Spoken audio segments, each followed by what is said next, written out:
let's get to last year's global downturn in property and equity markets. It cut the number of millionaires by a record 15% as their assets fell, and even bigger, 20%. You remember this depressing story. That's just one of many findings in the annual World Wealth Report released by Merrill Lynch and Capgemini. We get more now from Margaret Popper of Bloomberg News and her guest, Dan Sontag, president of Global Wealth Management at Merrill Lynch. Margaret? Thanks, Matt. Dan, as you talk to your clients, what is it that they're doing with their money right now? They've obviously lost a lot of money. Has that made them all retreat to cash? Where's it going? Well, good afternoon, Margaret, and thanks for having me on. Actually, what we've seen is a real reduction in any kind of risk appetite here. And the way it's shown up in clients' portfolios is they have put record amounts of money in cash and cash equivalents. When I talk about cash equivalents, I'm talking about maturities of less than a year. In the report, it shows that 21% of the client's money, this is high net worth and ultra high net worth clients, is now in cash and cash equivalents. And that's the highest number that I've seen in probably 7 years. Now, I'm looking at the asset allocations from your report for high net worth individuals. Equities, 25%, fixed income, 29%. Is that 25% in equities an extremely low number for this crowd?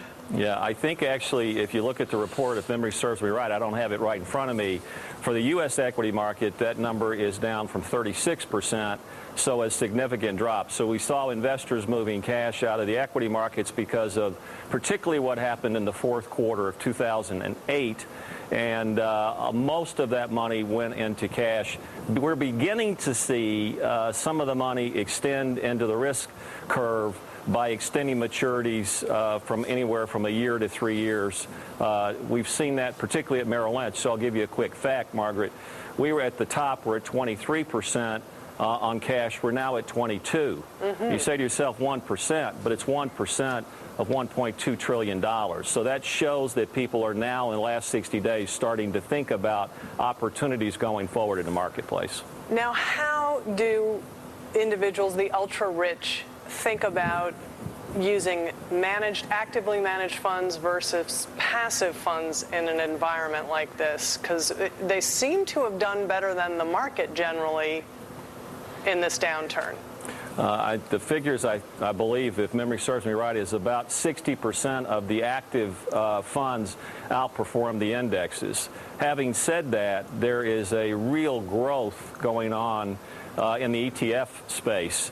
As more and more investors utilize ETFs for, in particular, what we've seen at Merrill Lynch, for what I would describe as sleeve investing. So if they want to have investments, for instance, in China, an ETF might be the way to get exposure there on a relatively low-cost basis. But I think, I'm not saying that actively managed funds aren't going to grow as well, but we see a real growth in the ETF world, particularly, at least that's the experience at Merrill Lynch. And have these ultra high net worth investors pulled back from investing abroad? Has there been a flight to home?